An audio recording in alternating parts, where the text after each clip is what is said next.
Before comedians, before comedy shows, before comedy clubs gave me a chance to showcase my talent, the church was the first place ever to trust me with a mic and a pulpit. After realizing that I have a gift of telling jokes, did they trust me with that pulpit? It's a story for another day. But yeah, here we are.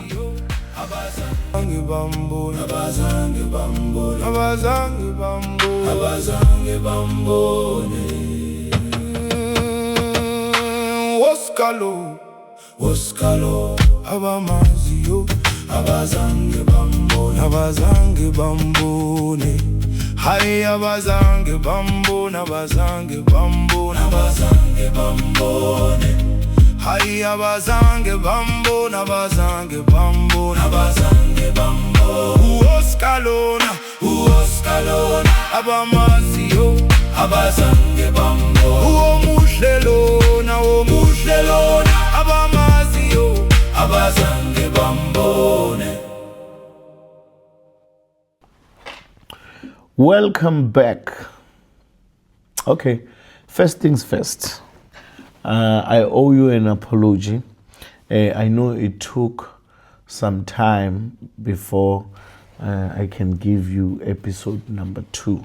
But well, I just want to say, guys, it has been hectic the past 2 weeks. And when you hear a comedian saying it has been hectic, you must thank the Lord, because it means they've been working and being able to put some bread on their table. So, and before I can explain where I was, I think there's something very important that I have to say. Ladies and gentlemen, I've been advertising and marketing my show, which took place 25 July at Main Lane Protea Fire Ice. Ladies and gentlemen, I'm coming back to you to tell you that that show was sold out and it was a success because of you. So I want to take this opportunity to thank each and every person who made it to the show, each and every person who bought their ticket, each and every person who shared my post when they see it on social media or anywhere. Guys, a sold out show means a lot to every comedian. Indeed, you make me believe that I am really what I think I am. So ladies and gentlemen, I just want to say thank you for your support. Thank you for believing in me.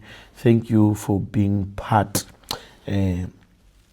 of my journey. Main Lane was packed. I had fun on stage. I saw people laughing. I can assume that they had fun as well. Thank you for believing in what I'm doing.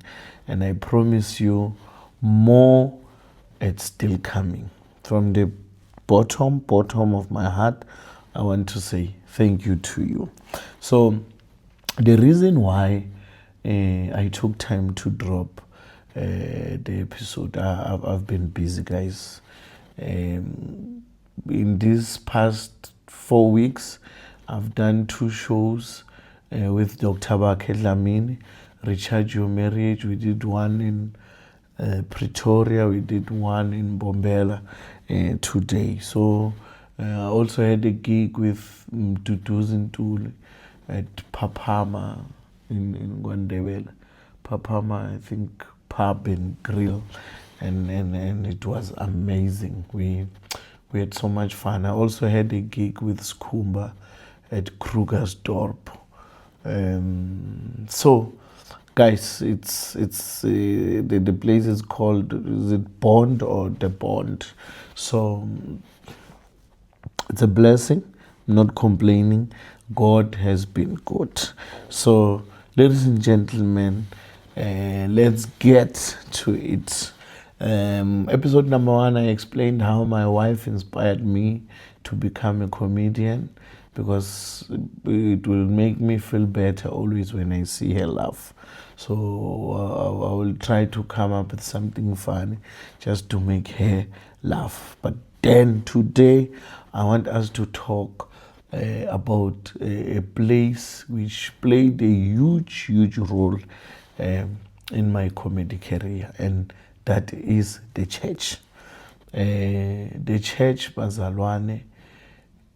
A church can make you or break you. There are churches where they can identify the talent you have. If you are a singer, they can groom you because there's instrument, there's other singers in the church.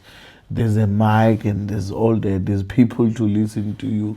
There's even people who can tell you that, Kona, you look holy, but your singing is not that. I guess you get what I'm trying to say. There are churches that can identify your talent, support you, groom you until you become what you wanted to become. Same breath, there are churches, I don't want to say they are useless, but there are some churches where they just don't care. All they need is your offering, or they pretend as if they only care about your spiritual life. And I think that's not a good church. A church that can only concentrate on your spiritual life while you are living in the physical world, living with physical people, eating physical food, and then experiencing the real physical experiences that we are having as people. So good churches are churches that they can help you. I've seen churches helping people who are unemployed by empowering them, by exposing them to careers that they were not aware of, by giving them training, some of them. I've seen churches helping people how to write their CVs. I've seen churches where they plug people to opportunities, churches that abafundisa abantu imisebenzi yezandla. Those are the kind of churches I want to talk about today. So, Bazalwane, I grew up at AGCI. That's my home church. I don't know if I can say childhood church, but that's where back at Omuhle there, we had a branch at my F there. They used to call it Omuhle B. It was under the late Pastor Malumane, who was under the late Apostle Makukula. So that was my church. That's where my talent was discovered, and then that's where I was groomed to becoming a good MC by giving me the platform to be an MC, not restricting me. Whenever I tell a joke, they will support me, tell me if it was funny, you see, things like that. And then after that, I moved. When I went to tertiary, I went to TUT Witbank, like I said on the previous episode. Again, it is nice to be a student who participate in things that are happening at your campus. So in my campus, we had an organization for Christian students. It's still called SCO, Student Christian Organization. So SCO as a church as well gave me an opportunity to MC. After being an MC, I'll tell jokes there and there. They will laugh. They'll always give me a platform.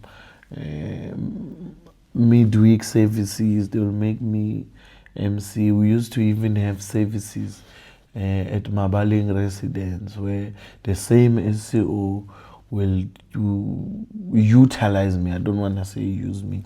Utilize me to come and MC sometimes, or even render an item where I would tell jokes. And I think SCO at TUT, that's where I started being called a comedian, to be honest, because now I was, when you go to university, you meet people from different backgrounds. Some people, they know things, and then they start calling you with such names, and then now you start channeling your mind, because I think you cannot become what you are not exposed to. So that's still the church. SCO, it's just students, but the way it was so organized, there were leaders, there were a committee that was looking after SCO, and then and another story. Let me tell you what happened. SCO was supposed to have, I think it was a closing function. So on that closing function, the committee went around restaurants that are around close to the campus, seeking for sponsorship. So one of the sponsors was Dross, the restaurant. Dross, I think they came up with an idea that we want to do this, but then we're trying to raise funds. So can you please sponsor us with a meal? So what we're going to do, we're going to sell tickets and then have a raffle, and then whoever wins will just win that meal. And maybe, let's say they sell 100 tickets, where one ticket is 10 rand. And then if you win, you go and dine at Dross and enjoy, So Dross gave them a timeline when they gave them that sponsorship of a meal. So the meal was supposed to, let's say, expire this coming Friday, but the closing function, it's still a bit far. So now, selling the tickets and have a raffle now, it was not going to have that much of an impact, because the function was still a bit far. So the committee came up with an idea that, this one we just have to give away to one lucky student. And then they came up with an idea saying, we want a student that can come and tell us a joke, and then the funniest is going to win this prize. Yes, it was. Mazalane, after hearing that, Mina, I grew up poor. I can't hide that. And to be honest, by that time, I think bengagazi ngaya a restaurant. So when they talk about Dross, it was a big thing to me. So I went home. I tried to write a joke. Back then, there were Facebook pages and Facebook groups where you will read and find jokes.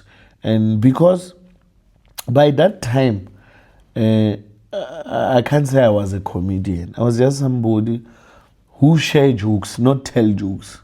And sharing by, I can hear a joke here, maybe on Facebook, then I'll come share it on stage, people laugh.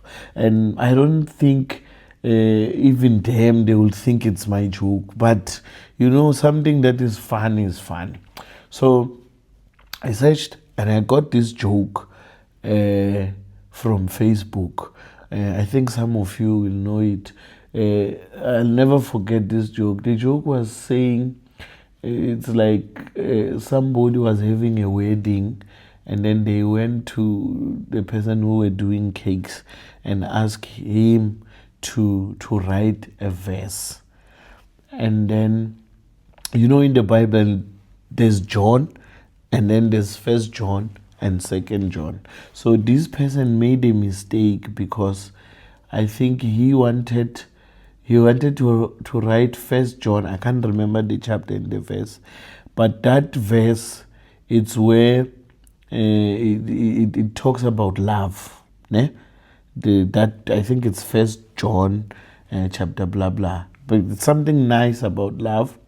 But then when he gave the baker now didn't see that one to say First John.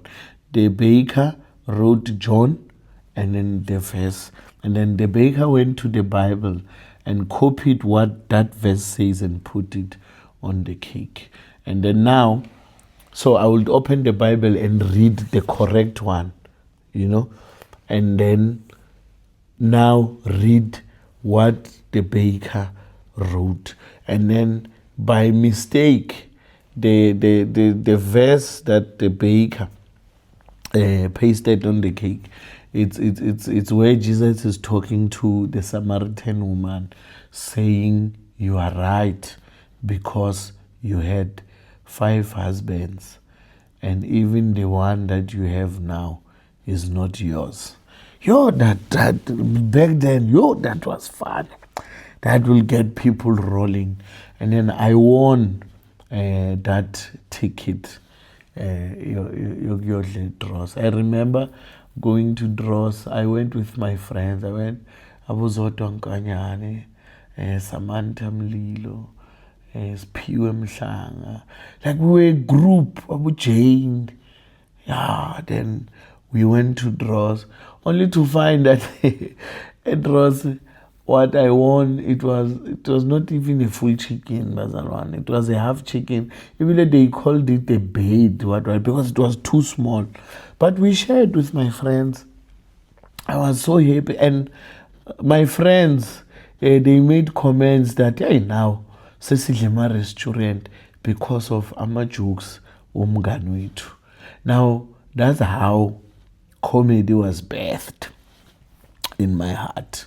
Again, SCO, it's a church organization that connects students to God and then helps others, even those who don't know about Christ, but introduce them to Christ. So to me, what I benefited from SCO, I benefited the experience and comedy.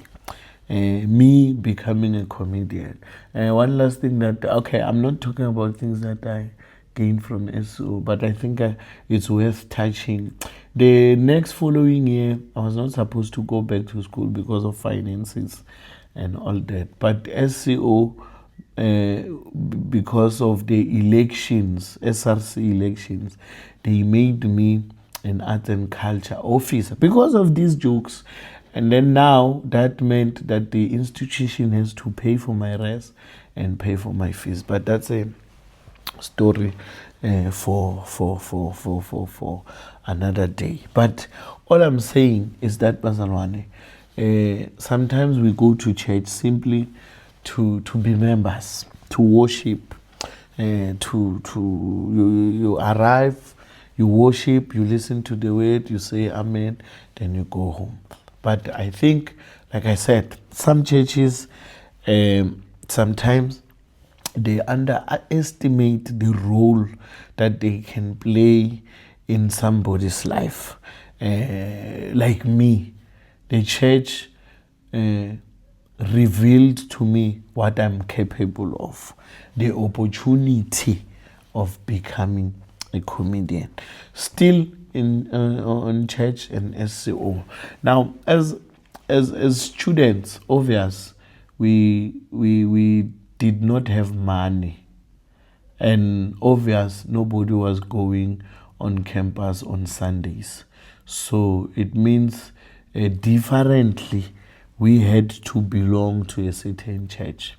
Then There's a pastor at Wheatbank. He's the founder of ELCS, Life Changing Sanctuary.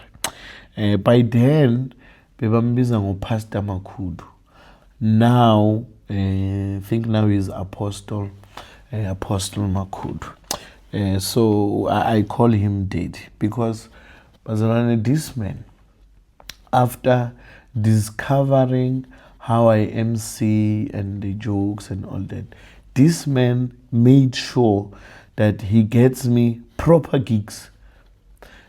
My first ever gigs came from this man of God. This man of God, I remember once he took me to Middelburg Banquet Hall.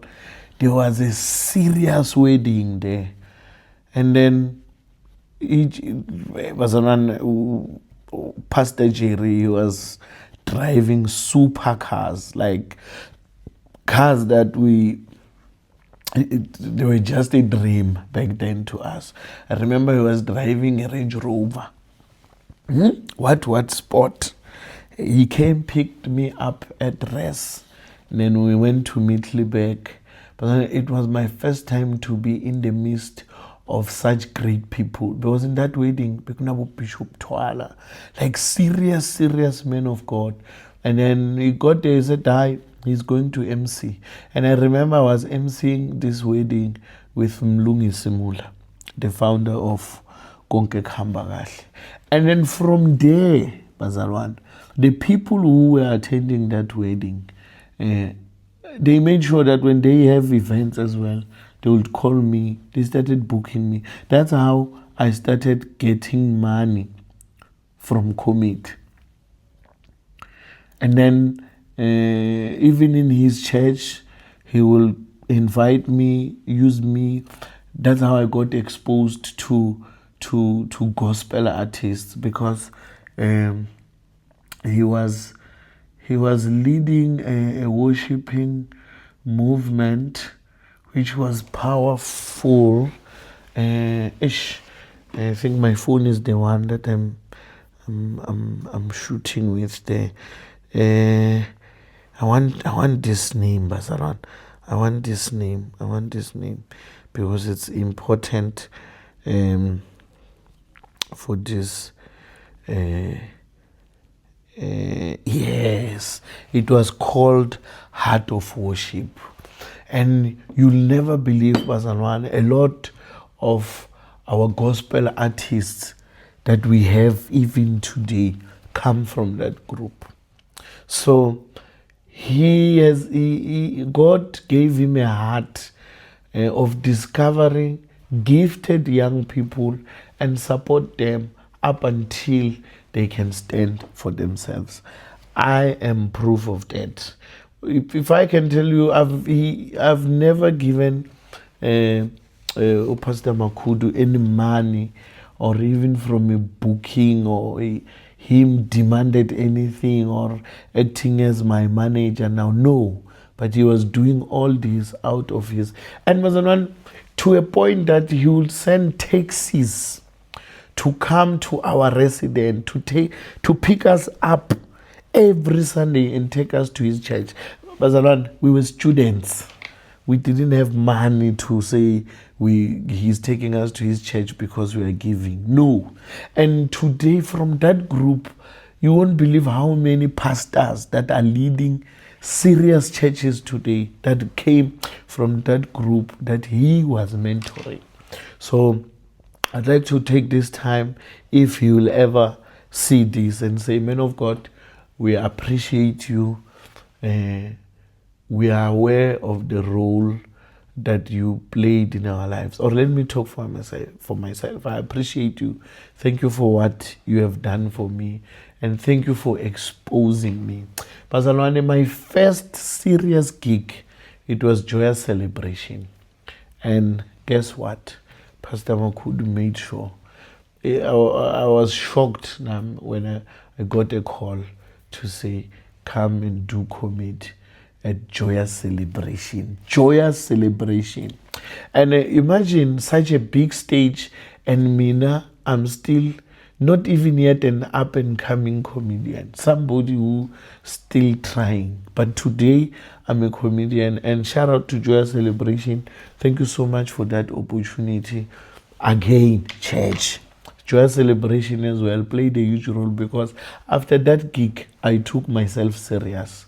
And then after that gig, I saw myself as a comedian.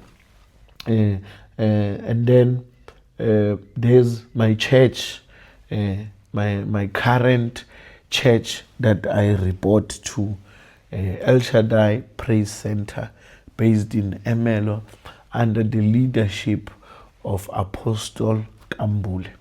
But this is another church that when I moved to Emelo, they took me in, they embraced me. When I got there, because we were a bit older then, there was a group called Young Adults. Still, Bazalwan, there's a lot of people that come from that group that are doing exploits today. Some are pastors, some are gospel artists. But what I'm trying to say is that it is the responsibility of the church to nurture the talent in the church so that it can benefit the church and the artist. El Shadai as well took me on their wing. I remember as young adults will have movie nights. They will make sure that I perform there. By back then, Bazarwane, I was even, still learning this comment. When I go on stage, I'll go with a big paper where I wrote the jokes, I read and tell. But they embraced me. They made me feel like Dave Chappelle. They made me feel like a big comedian, calling me the funniest man. That thing changed how I saw myself. And then in that church, there's a powerful woman of God at El Shadai called Pastor Ntabeling. Bazalwan, God has a way of, when they say, God, this verse is running away, but it says God will perfect everything concerning your life.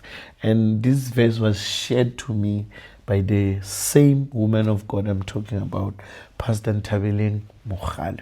Pastor Ntabeling Mokhale, the story is very short.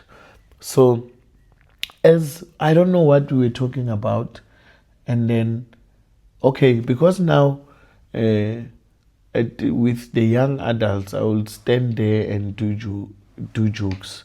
Then she was launching the clothing brand that she's owning called BBM, Blessed Beyond Match. Mazarwane can search them online on Instagram, and they have amazing clothes.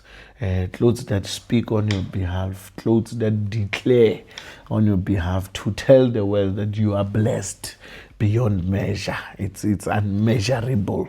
So she said, hey, you know what? I am launching my brand at 4 Ways. I've never been go 4 Ways. Then I like, no, it's fine. We'll go together.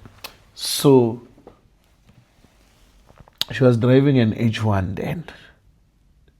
She had other cars, but for the business. So now, because we are driving, I was like, no, Mama, you can't drive while I'm here. Let me drive. It was my first time to drive her car. Then we drove. We went to 4 Ways. The launch went well. I performed.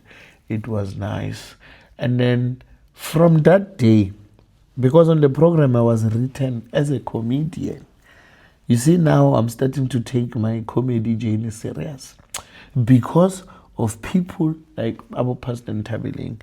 Now, she was like, you know what? She was thanking me for driving.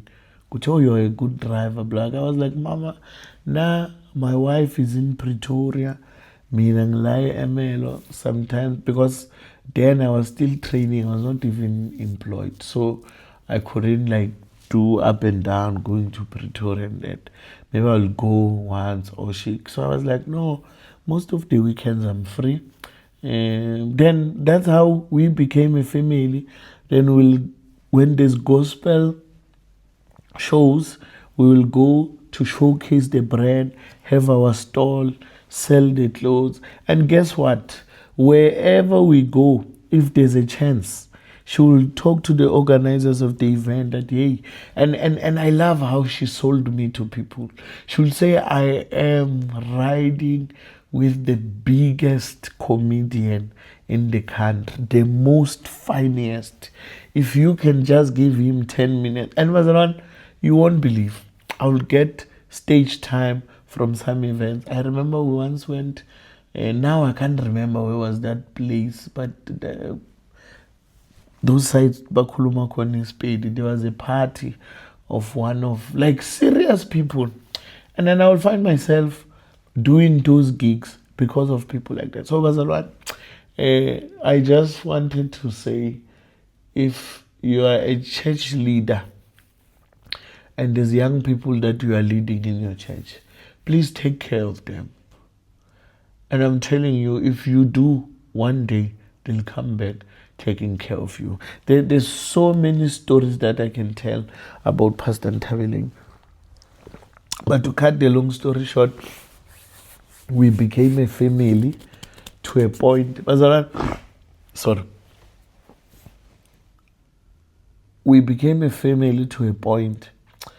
You know, Mina, when I got married, I was unemployed.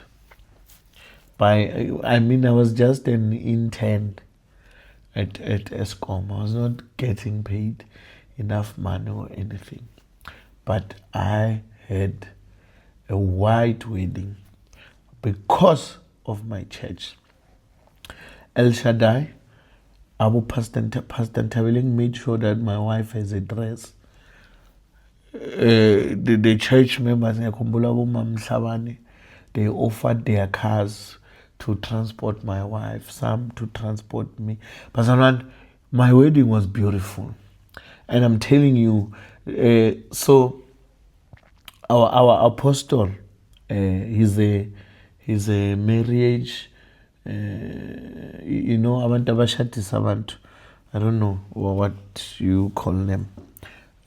Practitioner, what marriage, but you get what I'm saying. Those who can make you sign and all that. He would always say to me, hey, when you need to fix your story because you are living.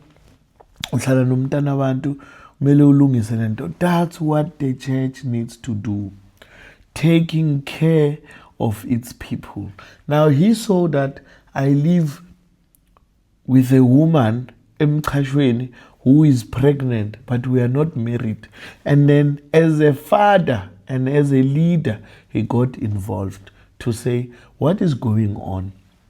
I see you with that sister, blah, blah. I told him that, hey, ngike ngaya ngayovela le, but ngoba angingase ngasebenza and all that, anginamali nje, unomshado bengakawuqabanga. And he was like, no, wena qedelela ukulobola or make an arrangement or whatever, if they can give you their blessing, I will marry the two of you. And that's what happened. Immediately when I was like, he was like, as the church. When I just sought out your lobola, I went, I came back to say I'm done. He took us for premarital counseling. After premarital counseling, he took us to say, you can set the date. Because, as people, when we think of umshado, we think of something big. But he was like, yeah, it's something big, but it's up to you. You can have a wedding on a normal Sunday with the church people, because the most important thing is us blessing you. So that was the initial plan, to say on a Sunday we'll just dress, then he will come bless us, assign the vows and all that. But our pastor and Tabeling stood and said, no, we can't have that such a small wedding. They offered their monies, bought food, bought meat. There was food, a dress. The only thing I bought for my wedding, it was my wife's ring and my ring. That's it. And we've been married, I think it's 12 years now. So you see what I'm saying? The church. So ladies and gentlemen, this was our episode. I'm having another one-man show at Mbombela this time. Mbombela, the Capital Hotel, on the 23rd of November. Tickets are at Quicket. Go there, grab your ticket. They are running already. I'm sure we had the sold out. Please, Mbombela, don't miss out.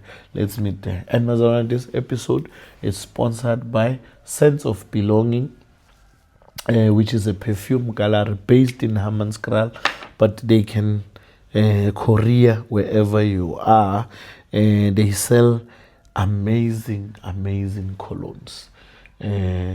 If you feel like you don't belong, they will give you a scent of belonging, which gives you a sense of belonging.